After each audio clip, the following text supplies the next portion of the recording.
This is Dr. Toby Capwell, curator, author, historical advisor, and all-round expert on historical arms and armor. And I'm your host, Dave Jewett, and today we are heading to a galaxy far, far away and checking out some of the finest armor the Empire has to offer. And even Darth Vader's vaguely samurai-like skull. Samurai helmets are articulated, first of all, and they generally flare out a lot more. And then they've got an ornament of some kind on the front. And, you know, it's a very vague thing that they've kept purposefully separate. This is like the only time when you actually see Stormtroopers doing their job, moving in and killing everybody and moving on. Between how imposing they were at the very start of the first movie to the shot of one bonking his head. Yeah, the famous gunk.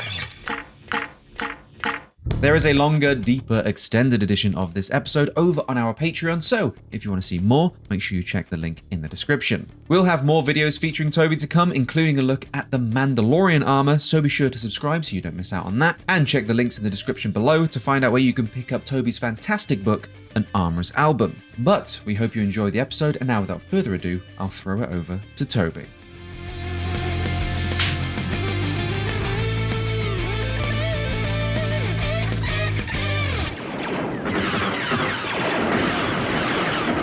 This is what armor is for. This is why Stormtroopers wear armor. And you'll notice that some of them have been shot and killed, but most of them are moving straight in there. This is like the only time when you actually see Stormtroopers doing their job, moving in and killing everybody and moving on. Look, they keep moving. They're not sitting around. And the armor, you know, the armor in this context, let's say it was armor that had some protective quality. There's a whole squad of them, 2 of them dead. They've killed all of the enemy. They've done well. And don't you think though? I mean, this is, let's pretend this is new, okay? Let's try and erase everything about this, the familiarity with it, and look at it afresh. It's an amazing kind of design choice to put your soldiers in essentially full plate armor like that. I mean, where did that impulse even come from?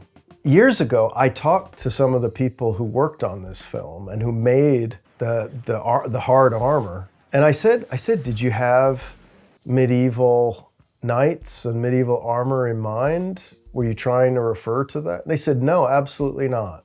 Quite the reverse. When they designed the Stormtrooper armor, they expressly did not want it to look medieval. That's why, you know, the Stormtrooper armor doesn't work as armor. You know, there's no protection at the joints, when joint protection is one of the fundamentals that real soldiers just have to have. And the lower torso armor is all solid. Like there's no flexibility in the torso really at all. They can't really bend at the waist or sit down or do anything really. The leg armor is very restrictive. The Stormtroopers depend on the framing of the shot and the scriptwriter to make them look like they're functional, when physically they're severely debilitated in that equipment. But that doesn't matter. It's all about the image. And it's like, how do you design plate armor that doesn't look medieval? I mean, that was the essential problem with the design. It's kind of interesting to see where they went with it. Darth Vader himself is a whole nother thing entirely. A lot has been made in the past of how, you know, his helmet has been inspired by Japanese helmets that have that very distinctive, you know, shield around the back of the skull. And, you know, it does, given George Lucas's inspirations, the importance of Kurosawa, the samurai films, it's not surprising that they would be happy to take inspiration from Japanese design while being concerned with any reference to European chivalry. But there's a lot in Darth Vader's design that's quite interesting and original. And originality is always the really hard thing, isn't it? Like, one of the things that's always fascinated me about him is the quilted garments he's got on his upper body. He's also got quilted leg defenses. It looks a lot like medieval quilted armor, except it's done in black leather or whatever instead of linen. But the impulse to put some kind of quilted thing on him is quite interesting. And I'd love to know where that idea came from. I mean, the productions of these films are so legendary, and so many different people worked on them, it's sometimes hard to trace the original inspirations back to their real sources, and a lot of the people who were there have conflicting ideas about where things came from. But the experts on Star Wars will know, and they can write it in the comments. But if somebody knows, where did the idea for putting Darth Vader in a quilted kind of leather suit come from? That's the bit that kind of interests me somehow. And the idea, of course, the conceptual idea that Darth Vader's armor is also, a life-sustaining machine as well. It's a life support system as well as protection from external attack. It's protecting him in a number of different ways, isn't it? I know there was some talk about George Lucas first envisioned Darth Vader as being a sort of Bedouin character, as the desert environment was so prominent. A fully encapsulated suit to protect him from the elements from where they started from. The robes and all of that. Yeah. But I think part of the design, the reason the Star Wars armor designs work, is because they don't refer directly to any historical precedent. The constructions aren't built like any real armor. They're totally their own thing. You can't say, oh yeah, that looks like a 14th century blah-de-blah. And even Darth Vader's vaguely samurai-like skull, it's not samurai enough to be obvious. Because the samurai helmets are articulated, first of all, and they generally flare out a lot more. And then they've got an ornament of some kind on the front. And, it's a very vague thing that they've kept purposefully separate. And I've always thought in Star Wars, the more of it they produce, the more pressure on designers to maintain that originality. I mean, you just can't, can you? But it's always a mistake in Star Wars, I think, for the inspirations to reveal themselves too immediately. It gets kind of too on the nose somehow. He's clearly a Black Knight. He's clearly that kind of character. But this is some other world. This isn't referring to our world. That's what we like about it. It's the mythic other, where basic human concerns are played out in a very different metaphorical way. We don't want it to be real. And I would never criticize Star Wars for the armor being impractical, because that kind of misses the point entirely. And the more like our world you start to make it, the less well it works somehow. Despite the fact that some of the most iconic props and elements have come from pieces of our real world. Right. It's like, it shouldn't work, but it does. Yeah. Important question, though. What's your favourite lightsaber colour? I've never been asked that question in my life. I'm sorry it's taken this long. Red, obviously. Yes, thank you. Mine is also red. Despite the connotations of us potentially being secret Sith, red is the coolest lightsaber. The idea of a knight being imprisoned in his armor, as Darth Vader is an interesting idea. That you need that equipment to do your job. That equipment saves you from external attack. But what is it taking from you? When do you become who's wearing who here is always an interesting question. Is there a problem? One interesting What the heck is this? So this is it Ahsoka mace? Yeah, so it's the same era in the Clone Wars. But one element I did find interesting is that collar is a piece of his armor when he's still a Jedi, and it seems to have been retroactively inspired by Darth Vader's collar, which has then become part of his armor. Yeah, they're trying to establish an older precedent for the original 1977 design. So you see Obi-Wan wearing that kind of upper breastplate, shoulder defense thing as well.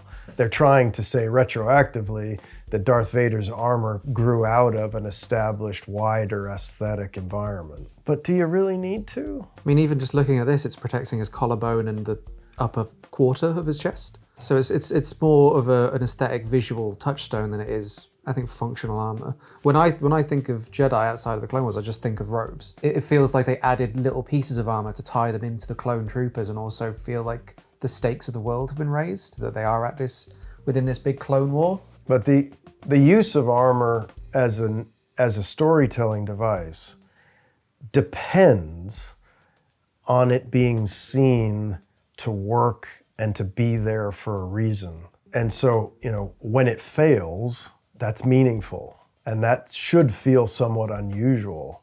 The problem with a lot of the Stormtrooper armor in a lot of Star Wars is that it's never seen to function in any way. I mean, that first scene in the first film is just about the only time you can believe their armor is doing something useful. The rest of the time, they get killed by the first shot that hits them. You never see anything bounce off. Later on, Boba Fett just smashes their armor like it's brittle plastic with a Fijian club. So it's no good against shot.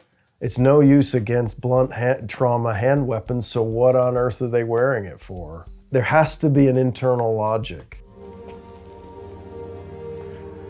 Anakin's gone. I mean, I kind of like this idea of forcefully pushing him back into his former identity, forcing him to be his old self for a minute, and representing that by the armor being cut away to reveal what's inside. Because the relationship between the armor and the wearer is fascinating. When you put that visor down and your face is covered, you become something else. The world sees you differently. And medieval people were incredibly aware of the transformative properties of armor. Well, I always interpreted this scene as Obi-Wan struck the helmet and saw a piece of Anakin, and it caused himself to hesitate because he could see his old Padawan. And the way that they play with the lightsaber light, Anakin's sort of feeling a little like his old self, seeing his master, and the blue goes across the face, and then the red overtakes that when he slips back into Darth Vader. I think it's one of probably the best scene from the Obi-Wan series. It's creepy. It's like a demonic possession. Once your friend drinks the dark side Kool-Aid, you've lost them, But the armor plays an important role in making it work, doesn't it? That's nice. If you want even more breakdowns from Dr. Capwell, then be sure to check out our Patreon. Over there, you can find the director's cut of this episode, but also over 70 other extended director's cut episodes from a variety of experts, and even more Patreon exclusive content, and even EXP Discord access. Becoming an EXP patron helps to support the channel, it allows us to bring in wonderful experts, and lets us continue to make cool content like this. But whether you join the Patreon or watch along here on YouTube, I want to say thank you for watching, thank you for being part of this journey, and now I'll get back to the video.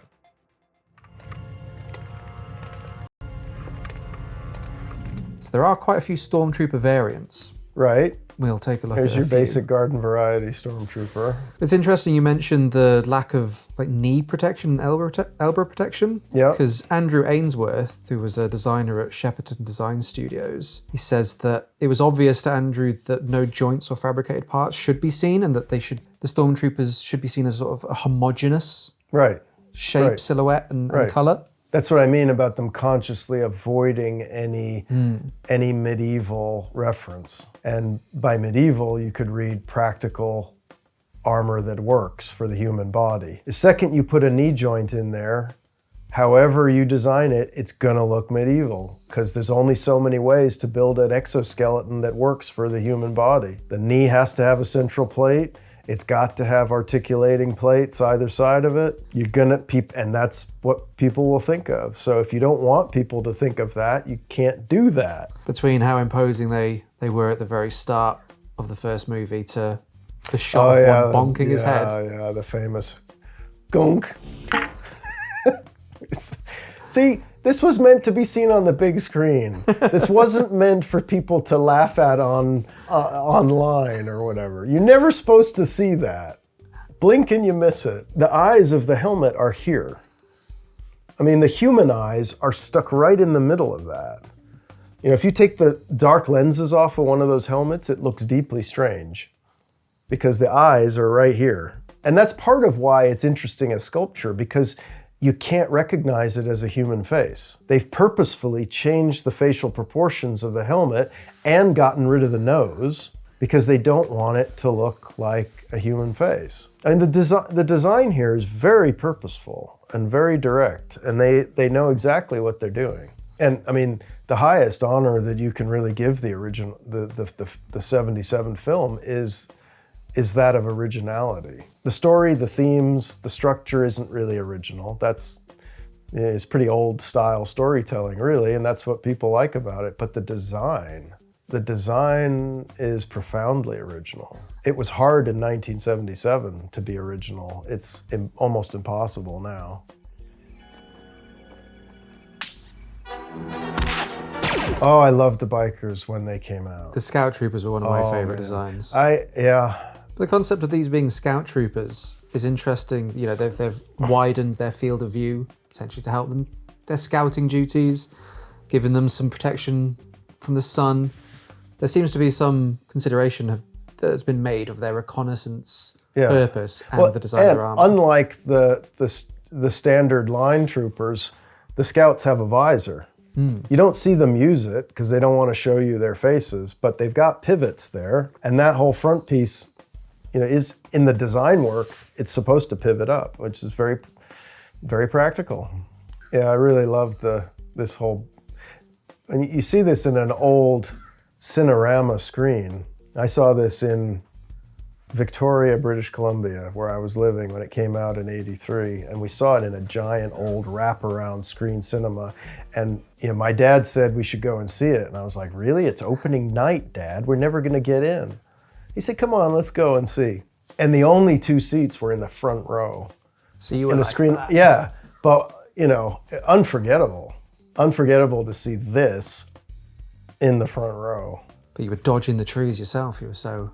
You were always in the movie. It was pretty mind-blowing. I really liked the little biker scout guns as well. The idea that they had these little pocket pistols that still kind of packed a punch. He gets it out in a second, doesn't he? Or maybe not this one. I can't remember. You see them a couple he times. gets it. He's got it in his boot holster, which is right where you want it if you're riding such a thing. I always liked it. Have you seen Rogue One? Yes, I did see that. And they're continuing this idea of trying to work Darth Vader's original designs into a wider original environment or an originating culture. So these black Special Forces troopers have Darth Vader's belt buckle, for example. The same funny little belt buckle with the little radiating lines on it. They try really hard to drive home that these Death Troopers are like a bit more evil, almost. That they're called Death Troopers. That they are very loyal to the Empire, like changing the radio comms to sort of uncanny, scary squawks instead of actual English. I mean, the design is very consistent. They try to keep that kind of retro thing going on with the firearms still being derived from Second World War guns and things. I've said it before, one of the things that I want most is I want to see faithfulness and regard for the source material. I don't want to see a film just crap all over its source material. And some films do that on purpose in an effort to separate themselves. Some Star Wars films do that on purpose. But I want to see, a united front. I want to see respect for the source material. And I think this film has it. It just suffers from production issues and reshoots and too many cooks in the kitchen, maybe. I don't know. But I believe those magazine pouches are actually MP40 magazine pouches, tying it back to that World War II. Yeah, there's lots of Second World War stuff. And they keep that in here, or they derive it. They make new versions. They've got the 3-clip mag pouches, and they make some that are just 2 that never existed, but it looks consistent in the environment to do that. Yeah, this is an example where they're taking that Second World War derivation and creating a new version of it in a varied way.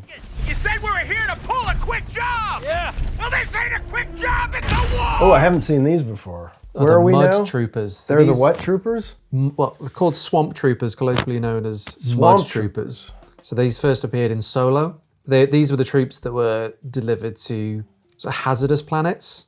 So they had, better chemical protection, oxygen masks, filters to protect them from deadly substances. I think this is playing with the idea of trench warfare, World War I gas masks. That's the vibe that I was getting. Yeah, the First World War is routinely fertile ground for modern space opera.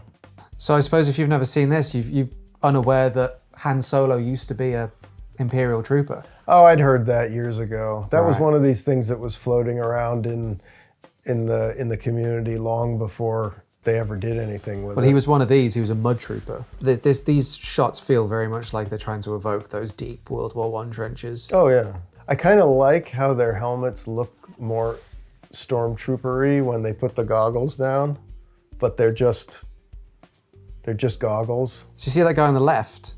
He's Yep. got that reinforcement plate Yeah, in yeah, front. that's First World War all the way. That's Yeah. a German Stahlhelm reinforcing plate. It's even got the same fastening on the side as the German one. Well, as a designer, it's really helpful to know what the rules are. You go in, you have to design some new stuff. Here's the rules. And you follow your rules, it'll work. As long as you have a good set of rules. You got to follow your own rules, whatever they are. So is this film well regarded? No. No? No. It's unfortunately not. I really like parts of this film, but as an entire product, it's not super well regarded. Well, that's the fact. I mean, this looks like perfectly good design to me. I like how it looks within the Star Wars thing. But good design by itself does not a film make. I bang on and on about wanting to see good armor in movies, but the fact is, if the story isn't there and the performances aren't there, the design matters not at all. And I can even think of examples where the crappiest armor imaginable is on screen, and I haven't cared because the story and the acting is so good. The TV series Rome being an excellent example. The armor in that is terrible, but it doesn't matter because the writing and the performance is so good. But how much better could it have been if that element was in place as well? You can be historically accurate down to the buttons, but if it's a boring story and it's badly acted, who cares? I would never claim that that's even the most important part of a production. I really like the stories, like you see in Solo or in Rogue One, that gives a bit more character and backstory and personality to the rebels, to the stormtroopers, seeing the individuals under the helmets and the mask and making those feel a little more authentic. But at the same time, if the quality is there in the storytelling and the acting, if there's bad design, people will accept it because they expect that there's consistency in the production. If parts of the production are excellent, people could be forgiven for assuming that every aspect of it is working at the same level. It's just not the case. And, plenty of people have made the argument that even bad history films play an important role in getting people interested. There's never been a worse archaeologist than Indiana Jones, but he's inspired plenty of real archaeologists to do good work. So maybe it's done its job. I'm sure Star Wars has inspired plenty of people to do stuff. I don't know what, but...